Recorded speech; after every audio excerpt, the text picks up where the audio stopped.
Živijo, samo vse veste, slova imata na izi, oziroma vse na izi.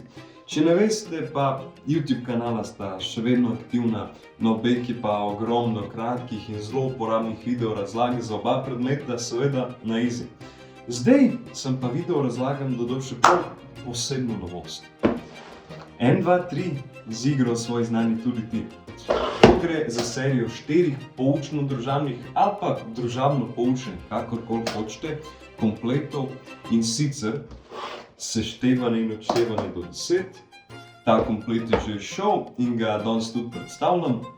V naslednjih mesecih pa mu bojo sledili še abeceda in črkovanje, množenje in deljenje ter osnovna slovnična pravila.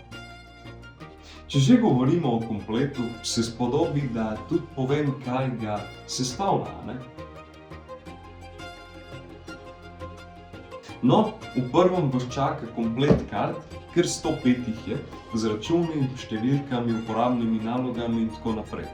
Za 5 zabavnih iger za vso družino. Igralna plošča, figurice, dodatki za figurice, ki jih morate izdelati sami, in knjiga s pravljico o tem, kako so se gozdne živali naučile šteti, seštevati in odštevati. Seveda je vsa razlaga, kot se za pravljice spodobi, bogata, z ilustracijami, snov pa razložena. Kako? Na izi, se razume.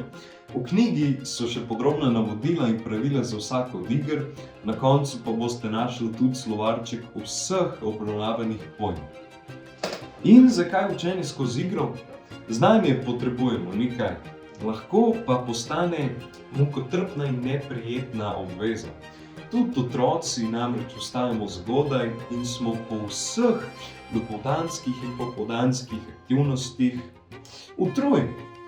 Pa se od nas še vedno pričakuje, da bomo z veseljem ponavljali snov, delali domače naloge. Zato je vsaka možnost, da se tisto, česar se moramo naučiti, utrdi skozi zabavno igro, več kot dobrodošla. Knjiga in igre, ki spremljajo uvodno dogodivščino gozdnih prijateljev, ponujajo prav to, priložnost za zabavno učenje. Zgodba skozi izkušnje likov otroke uči osnovnih matematičnih operacij in pojmov, povezanih s števanjem, seveda, odštevanjem in razumevanjem števil. Spremljevalne igre pa omogočajo ne samo utrjevanje matematičnih spretnosti, ampak spodbujajo tudi razvoj socialnih veščin, sodelovanje, spoštovanje pravil, reševanje konfliktov in tako naprej.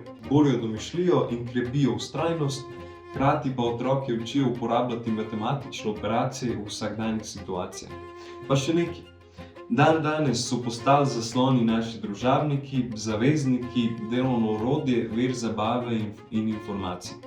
Kako škodljivo je to z vseh vidikov, sploh ne bom govoril, poudariti pa želim, da je čas, ki ga preživljamo z družino ali pa s prijatelji brez zaslonov, izjemno dragocen. Skupna igra ni le zabava, ampak spodbuja socialno interakcijo in je pomemben gradnik trdnih medsebojnih vezi in vrednot. Hkrati krepi čustvene veze, samopodobo, zaupanje, potrpežljivost, pomaga razumeti poraz kot izziv in se veseliti zmag ter razvija veščine, kot so poslušanje, spoštovanje in sodelovanje. Skupaj preživet čas povezuje in ustvarja neprecenljive spomine. In otroci bomo te dragocene vzorce ravnanja ponotranjili in prenesli naprej na naslednje generacije. Pred vami je torej 5 zabavnih in poučnih dogodivščin. Zato si, dragi otroci, starši in učitelji, vzemite čas za igro tudi vi. Te dragoceni trenutki bojo vsem v zabavo, otrokom pa bojo zagotovo pomagali rasti, se učiti in ustvarjati trdne temelje za celotno življenje.